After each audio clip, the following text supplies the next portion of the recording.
I'm finally doing it. Today, I want to share with you my experience of learning French and how I went from this. Salut tout le monde, je m'appelle Laurent, je te parlais français. To this. Cette vidéo, j'ai dit que même si vivre en France c'était mon rêve, je le détestais pendant mes 4 premières années ici. Je voulais revenir un peu sur ce que je voulais vraiment dire. First of all, I want to warn you that there are gonna be multiple themes. I'm going to talk about my journey, the structure that I used, my resources, and also I'm gonna answer to your questions that you asked me on my Instagram. So let's get started. First things first, my journey. For those who don't know, I'm coming from a very little town in the north of Kazakhstan, and to tell you how small it was in our town, we didn't have any resources to learn French. I used to go to our school library and to our city library, but there was like literally nothing, no books, no notebooks. At 13 I started learning English as my third language. I already spoke Kazakh and Russian, my native languages. With English it was like really easy, and 2 hours later when I started being like really comfortable with English, I thought why not to learn another language. I don't know why, but I picked French. I didn't have a lot of resources. I never had tutors. I literally learned everything by myself with internet and just things that I picked up from everywhere. I started learning French at 15. I wasn't really consistent with that. And then at 18, I told myself that I want to go to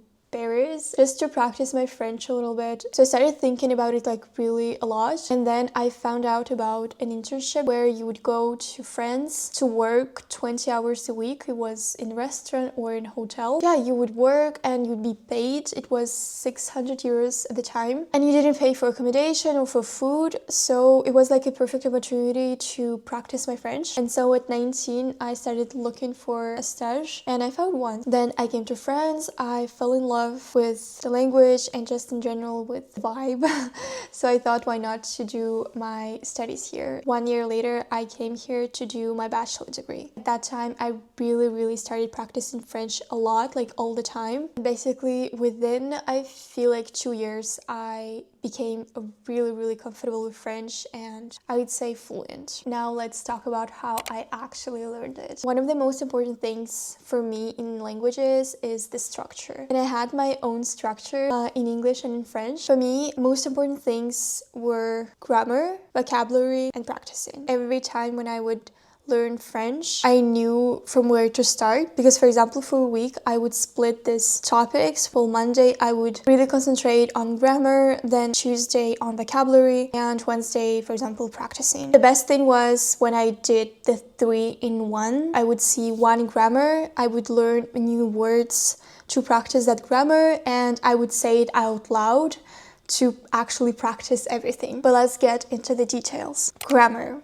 How I learned it. Actually, I know that there are a lot of people who learn language through listening, so they don't really know the grammar and how the phrase is structured. But I feel like if you want to really learn and be fluent and be comfortable with the language, grammar, you can't avoid it. You have to learn it. I had a notebook where I structured my themes in grammar. I'm a Russian speaker, so there are a lot of resources that I used that were based for Russian speakers. App that helped me a lot to structure my grammar topics was Speak As App. I'm not sure if it still exists. At the time it was like really great, because important thing to know, for example, Russian, which is my native language, is really different from the Latin languages. To structure phrase, in English we would say I am tired, or in French je suis fatigué, but in Russian you don't use the verb to be.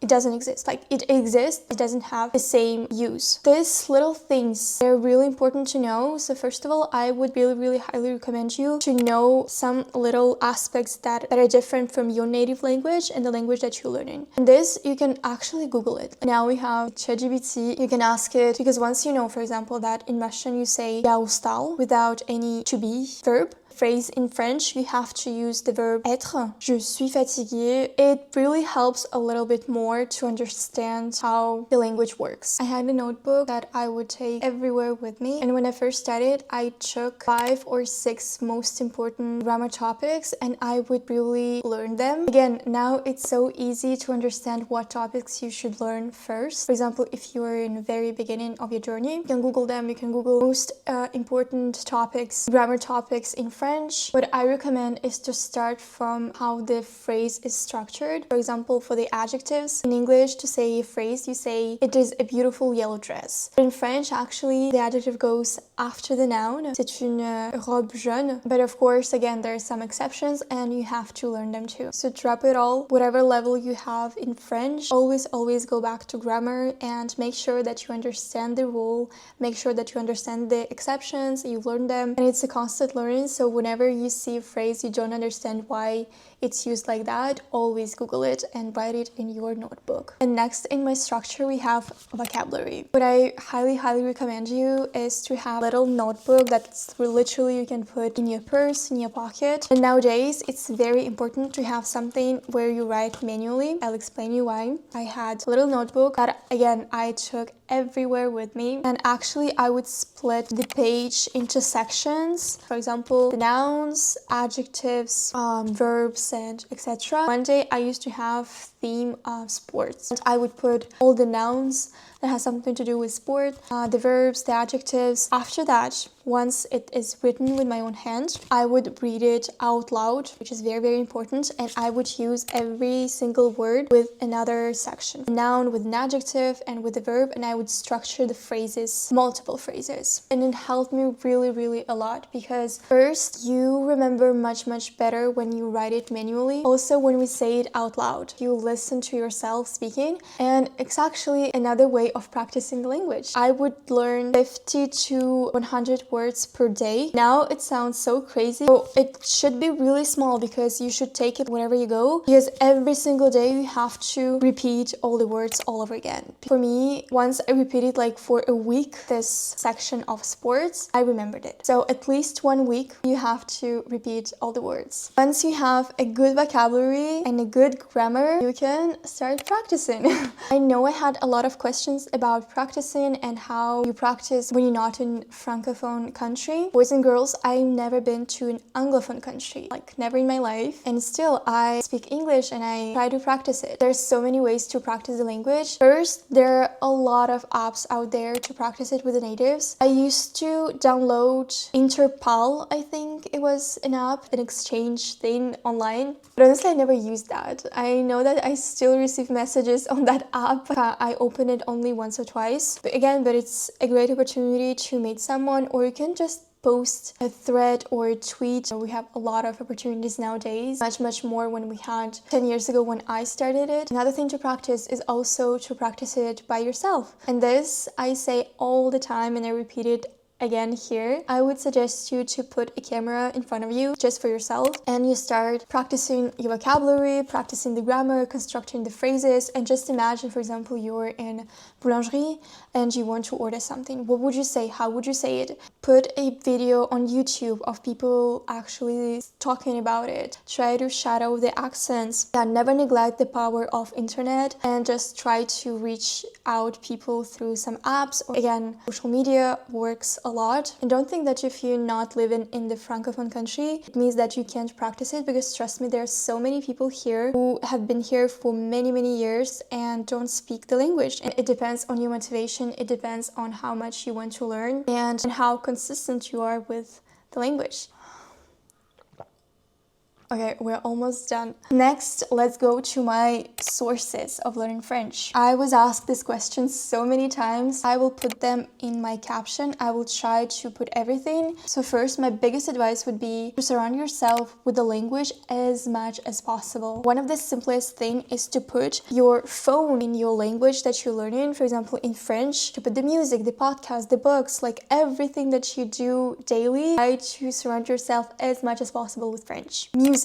I will list some of my artists that I listen to. Don't only listen to the music, but you look at the lyrics, you look at the phrases that they used. So my favorite artists were first Angèle. I loved her. I still love her. I don't listen to her now. Perfect for some phrases and the slang that we don't know. Pomme. Actually, she's not that known in France, which is really sad because I think she's so talented. Her music is so soft and calming. I love her. Video Club. I love their music. I love the lyrics. And of course, all the French classics. Jodassin, Edith Piaf, and I don't remember who else. Podcasts. This, boys and girls, please write it down if you learn in French because this podcast literally helped me so much to understand the language. It is perfect for the level starting from B1, and even if you have like A2 also works because he speaks very slowly. You can literally have all the themes you could think of because I think it's been years and years since he's doing it. He always explains, and you not only learn in French, but you're learning about French culture, French aspects. It's just perfect to understand the country. And the podcast name is Inner French. Every single morning when I was going to the university in Kazakhstan, I listened to him. I know, like, I'm really sure that I learned a lot. I'm very thankful. Really great. YouTube channel I used to watch, I think it's French with Pierre, français avec Pierre, quelque chose comme ça. He explains the grammar in a really good way, in a really funny way.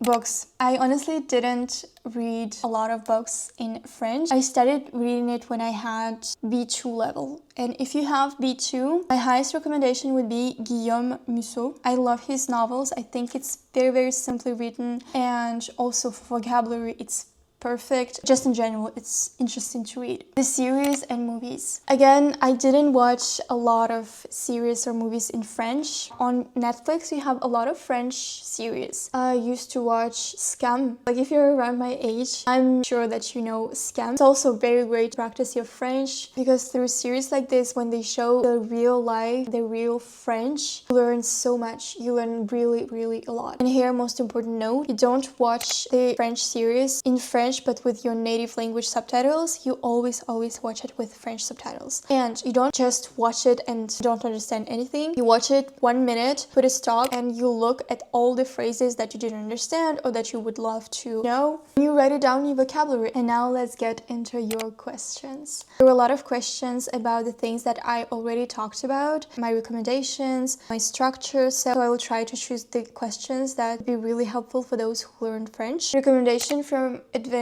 from B2 to C1. My biggest recommendation would be to practice it actually, because I know that a lot of people like stuck in this B1 to C1. But also, if you have this level B1, it means that you're already very comfortable with the grammar and you can structure the phrases. And here, what you can do is actually just fulfill your vocabulary and your speaking. So I would recommend to practice it a lot, speaking to yourself, talking about, for example, your day. I literally used to do that. Like, people don't understand how much it is important. I have so many videos in my phone and my computer where I used to just put a camera and I would faire semblant because I was doing the vlogs and I would talk like about my day. So my biggest advice, put a camera in front of you and you talk about your day. You talk about your day and then actually you will understand what vocabulary is missing, what should you better. Does Duolingo help? I actually never used Duolingo. I had no idea how it worked until my husband started learning Russian with it. I think it does help when you learn the language for a fun way. Like, there is now actually a reason to learn it. But I wouldn't really rely on one app. If you're really serious with your studies and just learning language, you should have a goal to that. And if your goal is something really important to you, every single day you take at least 1 hour or 40 minutes to learn the language. And with Duolingo, I don't think that would be the case. Did you self-study or take courses in uni? And how many months in did you notice you were becoming fluent? I wouldn't say months. I don't think that you could be fluent in months. So I started learning French when I was 15. Then at 19, I started being really serious with it. Every single day, and I'm not even kidding, every single day I would take at least 1 hour to learn the language. I would say like from B1 to a good C2 level, like it took me maybe 2 years. After learning French, what's the career option abroad? A lot, actually. Just for you to know, whenever you have this